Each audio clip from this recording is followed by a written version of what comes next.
right now. It is Sunday, March 1st, and it's almost 9 p.m. I am going to finish the rest of Cara Stone's No Matter What, which comes out on March 3rd. It's definitely not just a feel-good book, but it shows you how people can work through their problems together. I think that's really cute. My Kindle says that I have about 30 minutes left in this book, so come read for 30 minutes with me.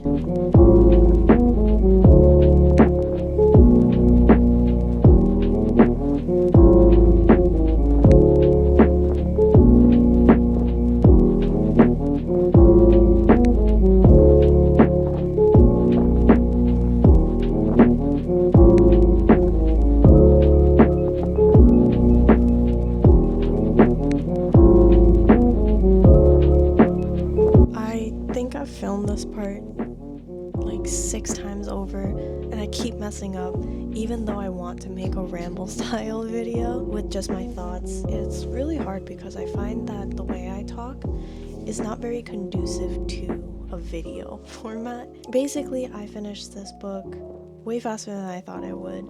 There's about 11 minutes left and I've reached the end of the book. At this point, all that's left is Dial Delights, Love Stories for the Open-Hearted. I haven't read it, but it looks like Cara Stone's thoughts, which I will end up reading later. No Matter What was a really good book. It's a story following Roz and her relationship with her husband Vin. They're trying to live after a traumatic accident, and it's a story about healing from trauma, second chances, a marriage in crisis because they get to the point where they've drifted apart so far that they are thinking about divorcing. I think something that is done really well in this book that I appreciate more books having lately is heavier topics. So for example,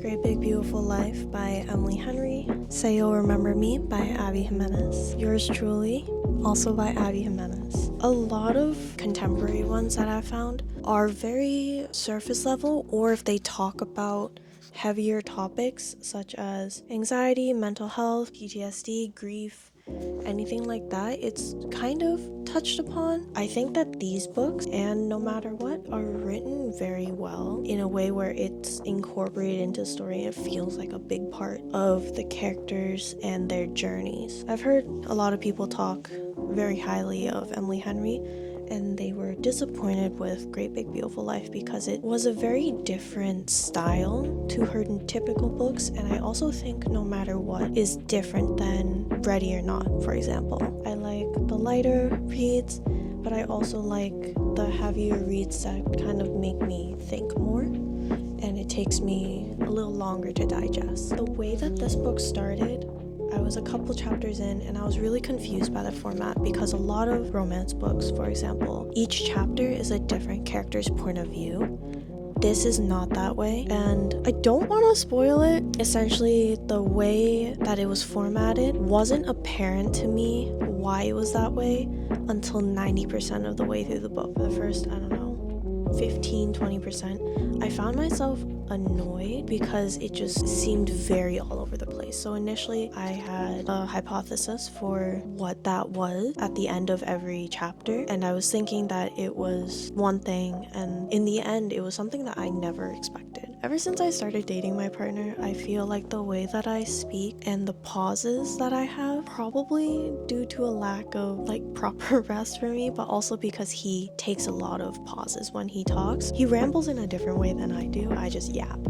I don't have PTSD, but it was very interesting seeing the characters' speaking cadence written out in such a way that I felt like I could hear it. A lot of ellipses. It felt like the words that the characters were speaking were very carefully chosen. It makes sense because Vin is a person of few words already. He is described as someone who actions speak louder than words, so he basically doesn't speak, he just shows how he's feeling and his thoughts through his actions. Roz is a little messy. She's more vocal about things. Then there's Raph, the brother and her best friend. Overall, I think it's a book that took me a while to digest, And I really appreciate how it was written because I don't have it. I don't know what it's like. I only know what it's portrayed as in media. I don't know how accurate it is, but I found that it made me think a lot.